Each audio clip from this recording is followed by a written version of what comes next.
गधा अपनी पूंछ को उठाता है और तभी अचानक गधा गोबर की बौछार कर देता है और गोबर थालियों सेठ के चेहरे पर गिर जाता है।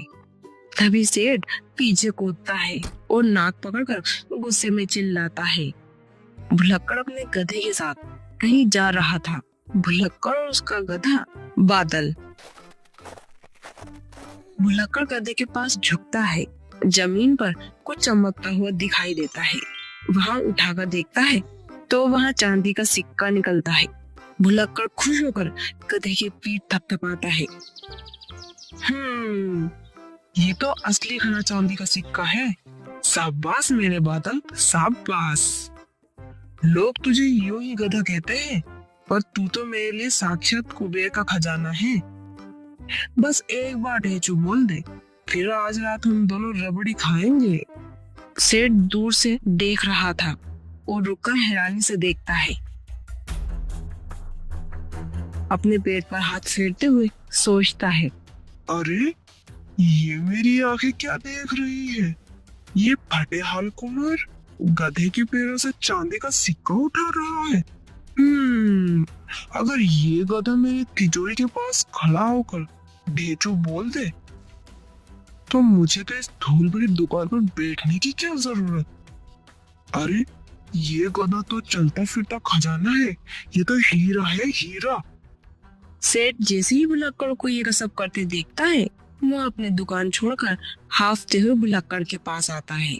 सेठ के चेहरे पर लालच बढ़ जाता है। सेठ जल्दी जल्दी भुलक्कड़ के पास आ जाता है और उसे रोक लेता है।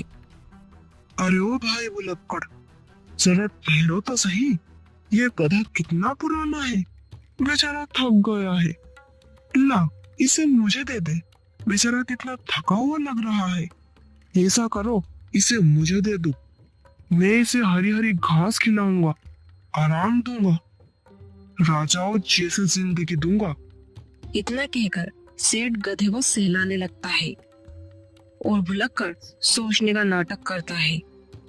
तूने तो आज कमाल ही कर दिया रे बादल। अरे वाह, मछली खुद चलकर जाल के पास आ गई। बस थोड़ा नखरा दिखाना है और थोड़ा भाव खाना है। नहीं सेठ जी, ये गधा नहीं, ये मेरी खानदानी वसीयत है। नहीं नहीं सेठ जी, ये कोई आम गधा नहीं है। यहाँ तो मेरी खानदानी निशानी है, मेरे बाप दादा की आखिरी वसीयत है। ये जब खुश होता है ना, तो यूं ही चांदी उगल देता है, जैसे पेड़ से फल गिरता है। इसे बेच दिया तो समझो मेरी आने वाली 7 पुश्तें भूखी मर जाएगी। फिर मैं इसके बगैर जीऊंगा कैसे? इसके अलावा मेरे पास तो कुछ कमाने और खाने को भी नहीं है। मैं इसे आपको कैसे सौंप सकता हूँ? सेठ अपने पास से एक पैसे की थैली निकालता है और भुलक्कड़ के हाथ में वो थैली दे देता है। ये लो थैली, अभी के अभी। मना मत करना भुलक्कड़, वरना अनर्थ हो जाएगा। ऐसा मौका बार बार नहीं आता। भुलक्कड़ पहले मना करने का नाटक करता है, फिर वहां धीरे धीरे मान जाता है और सेठ खुश होकर गधे की रस्सी पकड़ता है और घर की तरफ ले जाता है।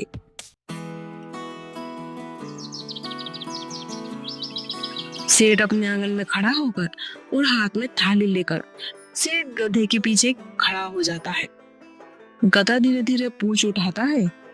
बस अब सिक्का गिरने ही वाला है।